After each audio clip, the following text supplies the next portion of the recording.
friends, I'm Garrett. I'm Amanda. And we're going to talk to you a little bit about giving and tithing and above and beyond. So we got married when we were in college. We've been dating since high school, and ever since we've been married, we've been tithing.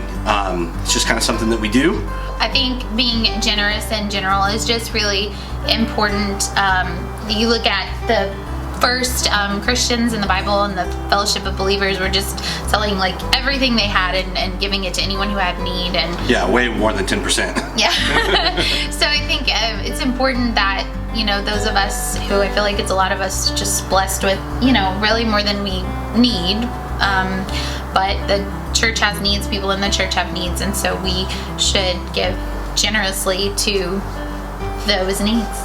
Yeah, and you know, I know for a long time I kind of felt like tithing and giving, when they talked about money, that was for the older church members, and we were young, married. So we don't have a lot of we figured money. If you don't have a lot of money, you don't have to give a lot of money. You can't give a lot of money. And, but one thing that we've learned is that, you know, you give what you have. You give as the Lord has blessed you. And so we've committed, even though, you know, we have two little kids, a new baby, we've committed that we're not just going to give our tithe, but we're going to give even above and beyond. Mm-hmm. That when you give obediently, it is not only a blessing in your life, it's not only a way to practice financial responsibility and to live sacrificially, but it's also an act of worship. Mm-hmm. It's a way that you can literally worship God with the money that you make.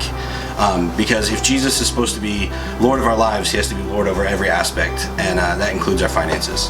And when you're faithfully giving, there's, you know, when we faithfully give, there's not really a time where we feel like pressed for money, or we find ourselves in financial hardship, as long as we're giving to God first. He takes care of us. And I feel like a lot of times, I was kind of growing up in church, I always heard like, if you tithe, God will bless you, and it's almost like that's the reason you're supposed to tithe. But really, when you give 10% of your money to him right off the top, it kind of forces you to live in a more disciplined way. It kind of forces you to really pray about it and think about even the smallest financial decisions. It really kind of forces you to rely on God in a way that you maybe wouldn't have before. Mm-hmm. So it's really an act of faith and an act of worship. So we want to encourage you to join us and a lot of our other brothers and sisters here at our church to pray about what it is that God's leading you to give. If it's 10% or if it's above and beyond. Above and beyond. Yeah.